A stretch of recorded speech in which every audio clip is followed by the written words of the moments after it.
So here we have, Jeff, some bronze. PB1. PB1, good stuff. And you said you got about half a metre. And for people that don't know what PB1 is, it's the automotive bronze for high performance bushes. Of course. Not your ordinary bronze, not ordinary for general machine. This is expensive bushes, bronze. So you got about half a metre, and it cost you how much? I think it was about 52 quid. Yeah, so quite expensive for half a metre, yeah. Oh, it's. And what they're used for is to make these small ends for you. Well, actually, that was the smaller piece that we used for that. But that's the purpose of you've actually made the billet rods. The billet rods, which are 22 mil. Yeah. The smallest size they had in I tried to get 1 inch, but the only piece they had in was 27 mil. Right, so you got 27 mil. Well, I've had to machine 4.5 mil to get it, which is a bit of a waste. But there wouldn't have been a lot in a piece of inch or. But the point is now that's done, but it's not yet ready to use because I've got my little jig, and what we do is now we centralise it on the miller. Yes. And then what we do is we put our adjustable reamer in, and we just keep nudging it, and basically just whip the handle through very quick, and then keep trying the gudgeon pin in until it's just a nice sliding snug. Something you can just push in that's got a small amount of resistance on it. So even though this has been machined already, it's still not quite there yet. We have drilled the hole. I have gone through and have cleaned the holes out ready. You don't want to forget them. No. That's where the oil comes from. Yeah. Or the oil goes, I should say. Well, the oil that splashes in goes in. The beauty is with it having a bronze bush in it, it will last. Yeah, because the bronze absorbs the oil and retains the oil on the surface. Yeah, which is why we use it. Okay, great stuff. Let's see what else has been going on then. And so here we've got this is the compact motor, compact motor. Yeah. So it's in bits. Let's see what's inside. Well, what we've done here, in situ, with our little jig, I made some more because these hadn't been done. Right. And when I tried, they were 18 mil, and when I tried a gudgeon pin in, they had a small amount of play on them. Oh, right, okay. So have you? It's runnable. Yeah. Oh, it'd have run for for a while until it went bang. Yeah. But I've actually now, because the pistons that will go on it will be 17. Yeah. What I've got to do now is set all these rods using 2 and the reamer. What I'll have to do is I can set them up and use 2, making bushes as a guide, and then I'll just have to run it through by hand and just keep polishing until they. I can use them 2 as a guide. Well, you can use the 3 as a guide to do it. Okay. And probably just have to make a guide up with a little bit of oil on them and.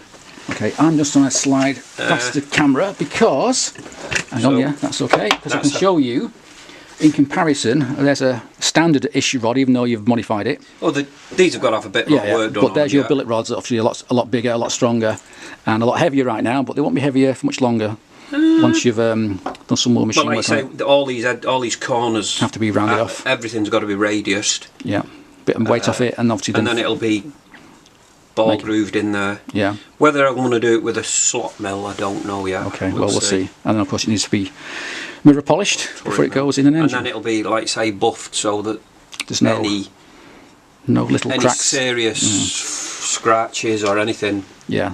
It's mainly your corners. Yeah. Any little mark or scratch is where you can propagate a bigger scratch and a bigger damage, so it can break. So it's got to be absolutely polished. Well, it's got to be mint anyway. It's got to be as mint as we can get it. Anyway, so there's the bigger version. Right. So we'll put that back nice and safe, back where it belongs. Okay. And that's all I've done at the minute. Yeah, but now the weather's getting better. It's getting a bit warmer. You can spend some more time in here without freezing to death. Okay, so here we are, Jeff, on a very windy day in your workshop. Say hello, yeah? And I'm filming you making some big holes in a big chunk of aluminum. Yeah, so what's this about then? Well, you see. Let me guess, it's going to be another cylinder block. It's going to be a block. In your Honda. Anyway, I've just been a little peek in the main workshop and see you've had a bit of a change around. A bit of changing going on since I was last here. you've got your frame back down from the loft. You all got to rub it down. Yeah. So while you do that, we're going to have a look at that new frame. Sorry, the old frame. The old frame that's been had a couple of modifications done to it. Yeah. Right, what's that then? That's next. Okay, so here we have your old Honda drag race frame, back from the loft. With all bits. Where it's been for quite a while. And a brand spanking.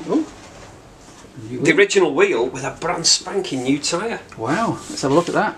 Ooh, very posh. So just to go back a little bit, now we do have some videos from a long time ago, about 3 years ago, from the day actually you found this in Bolton under some man's workbench, all rusty.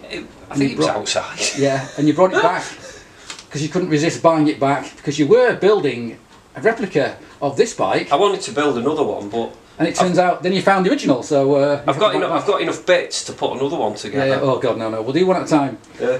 So we got it back, took it all apart, and in fact the frame's been modified quite a lot. It's been cut in half and sectioned, hung, drawn and quartered almost, and then re-welded to make it wide at the back and a little bit short at the front, I think. Is that right? I think I took a couple of inches out the length. Yeah, and made it wide at the back. Yeah, and obviously the wheels are different. You've modified lots of little brackets here and there. Yeah. And it's been warmed and pulled apart, and then that bit wasn't in it originally. Right. That can now put a mount to the back. It keeps it. Yeah. And then having done all that, you brushed it with. It's just some cellulose primer because it was blasted. Yeah, just to get the rust off. It just. And it went in the loft then because you had no space to build it and no time and no money. And that was about, I don't know when that was, a long time ago. Last year. Last year sometime. The year before. The year before. And now, amazingly, it's come back down from the loft. You've got it on a bench. And it looks like you're starting to work on it again. Yeah, I've just been doing the... got to get the engine together. Yeah. Okay, so you get your front wheel sorted out. Back wheel wants painting, which is down... Well, it's not the original back wheel, unfortunately. No. It's a... No, well, it's a modern... It's a modern. Yeah. It's actually that is probably lighter than the original Astrolite that was in it. That way, because we can see it then. Otherwise it'd be out of focus. Yeah. Well, it's a pity you couldn't get an Astrolite or maybe a spoke wheel. I could get one, but they were. The size isn't the size about of 600 or 700 quid for a brand new one. A brand new one. Yeah. Finding a second-hand one. Yeah. I think the issue was it not getting the tyres? Well, if you get the 18 what I originally had, they don't do the tyres anymore that width. The drag racing slicks anymore. You're knackered on. So you've got to go for a 17, yeah. So a 17-inch Astrolite. Yeah. And is that the one we ground off all the writing, all the casting marks? Yeah, it's been modified. I think I did that. It's had a hub, a solid drag welded let's just see onto that. one side. If you just go like that, and so we can see it. Let's have a look. Might be a bit out of focus now. Let me just refocus quickly. Okay, yeah. So you can see. It's been this aluminium boss has been welded onto the end of the wheel, so it's machined up. Yeah, so it's lost its cush drive. Is that because this wheel was damaged and that's why you got it? Is that, as I remember, was this one that was damaged and you had No, that was I sold that one. Okay. That was a Suzuki one, but it was heavy. Yes, yeah. So what's that off then? Is that off a... That's an R1. An R1. Yeah. The reason it's well, the other one. The spokes, oh no, they were equal like that because I have to turn the wheel around originally. Yeah, you want it to be because this is a right-hand chain drive. Yes. So if you spin it around, watch which wheels you get, or they're going to look odd. A bit weird. Yeah. Okay. Yeah. And I believe that'll be painted with gold. I think. Gold. Yeah. It's just finding a nice day and doing it. And then you're going to keep the rims polished, are you? Hopefully, what I want to do is literally polish it up to where the black is there. And then the centre will be gold, That'll be gold. Okay, cool. Similar to maybe the sprocket. Renthal sprocket there, it's looking very nice. Whereas the original Astrolite wheel was all gold. Yes, that's right, yeah. Anyway, so there's your frame, and I see on your workbench over there, there's an engine. So let's go and have a look at that. And now here we are, looking at the engine. But this is not the engine you're going to use. You said you're going to now make another barrel. No, I can use this bottom half. It's just the barrel now. The barrel has been taken out. Hang on. For them. And where? So these are liners for what? They will go in that. They'll press into there, but they're ready for the 66mm pistons. Which you don't have because they're £300. Which you don't have. Right, but you do have. some other pistons. Well, they're about... Well, you're £300, aren't they? By the time you've got them from the States with import duty and postage, Yes. about £270, £280 Yes, for a pair of expensive. pistons. And what we have is a stack of these Yamaha forged pistons. Okay, can we see that? Yeah, so what are they off then? They're out of an XJ650 Turbo. It's a bit battered, that, doesn't it? Hey? Okay. It's just a bit discoloured, I don't... Okay. There's nothing wrong with them. Whoa. Oh, okay, so you're now going to make another barrel to suit those, and I assume you've got the liners for those as well? Well, over there. Luckily, we had the Go over there, see the liners? 650 liners, but they're not the Yamaha liners. Oh, okay. Well, it doesn't matter, they're all bloody same in the Vegas. Confused, you will be. Yeah, so they're Yamaha pistons in a Well, the thing is, Honda, if we run the Honda crank, yes, a Yamaha's 54mm stroke that they come out of. Right. Well, if you use the liners with the Honda crank that's now 64mm, it's another 10mm. You're gonna come out the end. Which means when I weighed it up, the stroke, when you weighed it up, the piston was virtually coming out of the liner. Yeah, which you don't want. Which is you don't want, no. So these Honda ones, these are 750 Honda. These are 10mm longer than the turbo ones. Okay, so they're as long as you want to go, but they're the same diameter, obviously. So they're actually at the minute 62mm, which means they've got, once they're in the block, I need them boring and honing to suit them. Right. But but them actually, they will. I think they do come out a little bit, but that'll give. Yeah. So there's the ones for the. What's that off? That's off the XJ, is it? No, that's off the Honda. Them are actually. Do you know? I'm not sure. Not sure what they're off, but anyway, they're too short. They might no. These longer ones. They're not short if you run the short stroke crank, which is what we was going to with the Honda one, which is only 58mm. But you're not going to do that now. You're going to run the longer stroke from the CB500T. Well, the only thing is, like you say, the crank, I think it's 65mm. Yeah. And it gives you just 408cc. And I know this. I'm trying to do it. To meet regulations, yeah. Well, to meet regulations, but it's very difficult unless you start throwing lots of money too much money at it. Yeah. Plus well, I won't say anything if you won't say anything, and the internet won't say anything, so we'll be okay. I mean, if you're just going to race it as a sort of exhibition, like at Dragstalgia, I don't think it's an issue. You're not going to race it in a series, are you? In a proper. No, I mean I could put the thingy crank in with them, but you only get 330. Yeah, which isn't enough. If you run the 450 crank, you get, I think it's about 360, nearly 362 or something like that. But with a 500 crank, you get 408. Cool. If they were 62.5, it'd just be under, but they're not. well. Never mind. So anyway, this engine now then, you're machining up a new barrel. I've just seen a barrel. Yeah. Once that's done, you can then press them in and get it bored, whatever. What about the bottom end? Because as I recall, the bearings for the bigger Honda crank are completely different from the bearings that was in this thing. I've got originally. A crank ready to go together. Yeah, yeah. But didn't you have to pull this out somehow? There's some clever bit of work. It's done. You've done it. Yeah, you've done it now. You have to sort of move the centre. It's moved 4.5mm further forward, so you can actually then get the bore in between the cylinder studs. Not much, but it turns out to be quite a lot of work to do that. It doesn't. It's a lot. To be honest, sometimes some people say it's a lot of work just to gain another 50 or 60cc. Yeah, yeah. But you see there, these have all been machined out so that the centre's been moved to suit the new crank. Yeah. So that's what's been going on. But it's been bought that actually to take a 500T crank. Yeah, yeah. Which we do. Which you have. We've got one that's been machined down. One of them. Look. Well, that's one of the webs at the minute. It's one of the webs there. So when you said you machined it, what have you done? We've taken the diameter down about 10mm. Right, just to get. No, not quite. No, I think it's at about 5 or 6. Is that because it's not clearance inside here? Well, it just gives it a bit. It helps it to rev a little bit quicker. Take some weight off it. Yeah. And these old Honda cranks, like old Kawasaki cranks, are built up. They're not all in one piece. You can build it all up. Yeah. Okie doke. So I've got all the bits set for that. Like I say, the only thing we've got to do with the 500T, once the original outside bearings there, we've got to make a cap to go in it to support it. But it will.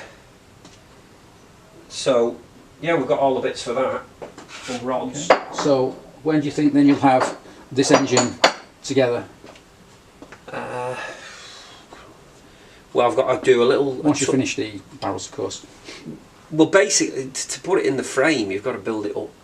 You can't put the bottom end in, you've got to put all the top end on and, and that before it goes in. Yeah. Which, so basically everything's got to be, you know, done. I mean, obviously there's a bit here missing, i.e. the supercharger. Supercharge, yeah. So that's another big lot of work. That's a lot of work, yeah. Yeah, if we spin it round here, hopefully, can you see that? Can you see that? Yeah. These mounting points here were just cast in, but you've now milled them flat, haven't you? Absolutely flat. Here and here. You see it's been milled there. Yeah. Just to make sure it's going to be... Well, once all your spacers are in, what happens is with the they come out of die casting and they're slightly tapered, so it all comes out. Yeah, they're not perfect. Well, it's good for a roll. I mean, a pressed steel bracket that goes up against it and a bolt, it's never going to worry it. But if you start putting spacers in on there and torquing everything up, it's not going to stay. Yeah. Oh, okay. There's our sign for tea, so we'll stop there and we'll carry on in a moment. Right. Okay, so now we're back after our cup of tea and chocolate cake. Chocolate cake. Very nice too. So we've pretty much discussed this now. Everything ready to rock. Well, it's ready to go together. But I have noticed another engine just over there, which we can now go and have a look at. We've not done much on that either. I know. Oh well. Okay, so this is not the engine I meant, but I've just seen it here. This is that old compressor motor we saw, oh God knows, a few months ago that you're now rebuilding. And that's the original piston. Looks pretty good nick actually, you're saying. It is all in excellent condition. But what surprised me was, and I didn't know this, you said this is a single-sided crank. Yeah. So the crank just ends there, it doesn't go all the way through, which is kind of weird. I'd have to... if I can spin it round a little bit, let me just see if I can... Most compressors usually just have a single-sided crank. It used to be that. Yeah. I don't know if you can see there. There's no crank there, it's just empty space. So yeah, a bit weird that. But that there, cleaned it up and it's getting... You can see how that now, nothing holds that in. No. Other than the flywheel that was on there that was hitting that bronze thing. Yeah. There's nothing to stop that crank from moving. Right. So you're going to make some sideways. Bush to sort of stop that here. It just... what I'll do is, I think there's about 10 mil. Yeah. Between the flywheel I'll actually... Yeah. What I'll do is I'll just set it so it's got about 10 thou clearance between it. Yeah. And lock the flywheel on. Right. Yeah. And what year do you think that is? How old's that? Oh, God, I'm not sure. It could be from the 40s, 50s. I really don't know. Probably older than we are. That's the one that's made in Burton Wood Engineering. Oh, yes, of course, the one you went to get. Yeah, our local... Warrington. Our local manufacturer, yeah, that you went to Birmingham to rescue. I think it's on there. To save it from, yeah. Is that it there? Let me just go back a bit. Oh, it's got all the bits and pieces in it. See that there? Yeah. Our local manufacturer back in the day. I bet they're not on Google. Probably. If you Googled it, I bet we won't find out anything about it. But I shall try. I'll Google that when I get home and see if anyone else has got another one of them, I'll be very surprised. Yeah, last one in the world. Well, we don't know. Last one in the world. Yeah, so you rescued that from the scrap bin. Well, no, it was on eBay. Yeah, but it was going to go. It's a shame. Probably. Yeah. A lot of times there's stuff getting thrown in the scrap. It's a shame. Yeah. Anyway, that's a quick look at that one. But the engine I noticed is over here. Okay, so here we see a Kawasaki motor, and this is from our Comp bike. Comp bike. This started out life as a Z1100. Z1100 shaft drive that you converted to chain drive. Well, we've modified a plate that fits on, and it'll have an outrigger bearing with an extended shaft. Right. Now, it's been a long time since we've featured this. We've got a whole series of builds on this thing on a separate playlist. So because there's no space in here, that's been put away for the time being. But you've dragged out the engine. Not sure why. You've got your billet block on there. So I was just working a few things out. Right. Plus, I've nowhere else to put it. Yeah, well, fair enough. I see you got your clutch there, your slider clutch. That is not going on it. That's not going. Don't think we'll be putting that on it. Okay, and then behind there you got your liners. They're the liners that are ready to go in. Once that's warm, they. And what are these from? What? They're out of a Rover. A Rover. I think they're out of a 1.4 Rover. Them. They actually want shortening. They're too long at the minute. Yeah. And where that little ridge is there, they can be machined virtually back down. And once they're pressed in, then it'll want milling down. Yeah. Okay. But we're not talking about this today. But this is probably going to wait, because now I think it seems you've got your interest back on your Honda. I'm trying to do too many things. I'm trying to work on too many things. Aren't we all? Aren't we all? So let's just go over here. Look, there's the Honda frame there. Okay, so back on the Honda, you're going to paint the frame at some point when the weather's a bit better than this. Well, I'd like to hang it up just in there. And spray it, yeah. Yeah, you were saying the red that's on that disc is the original red of the bike. That is probably what it was originally. Yeah. That's the original red paint. So I'm not going to bother. As long as it's close, yeah. Similar to that. Trouble is with the tin of paint, I've had it for about 20 Well, years. Yeah, so it might be okay, it might not, who knows. It's really banned by now because it's got lead in it or something. Yeah. I don't think they make it like as... No, as dangerous as it used to be, yeah. Okay, so you're working on the new barrels next door on your Miller. So have we got some kind of idea, have you got a plan as to when you might get some real progress when it's back together again? Engine back in the frame? Well, I've got to pop the crank together. Then the selector drum for the 3-speed box, when it was machined, has a little bit of play in it. Right. The actual arms, when it was machined, it's been made out of 3 pieces with a pin going through. Because it was chopped to suit the 3-speed box. Because the ski box is not standard. I'd like, it works, but it's got play in it, and at some point it could cause problems. So I'm You'd rather try and get that. Hopefully going to get another selector drum and remachine it so it's all. And is that from a Honda CB 750, I believe, the gearbox? The gearbox, a modified gearbox. The original selector is out of the 72. Oh right. But I thought the cogs were... The gears, a lot of the gears are out of a 750 Honda. Yeah, that's right, because they're stronger, obviously. Making up a 3-speed box. Yeah. If ratios work well, I think it was set for about 60 or 70 in first. Yes. Probably around 100, 110 in second, and then top gear would probably give you about 140 to 150. Then it goes bang, depending on gearing and how much nitro you put through it. And how it goes, yeah. Okay, so I think we'll end it there because I've got a few things to do on my own stuff now. So thanks for watching and cheers.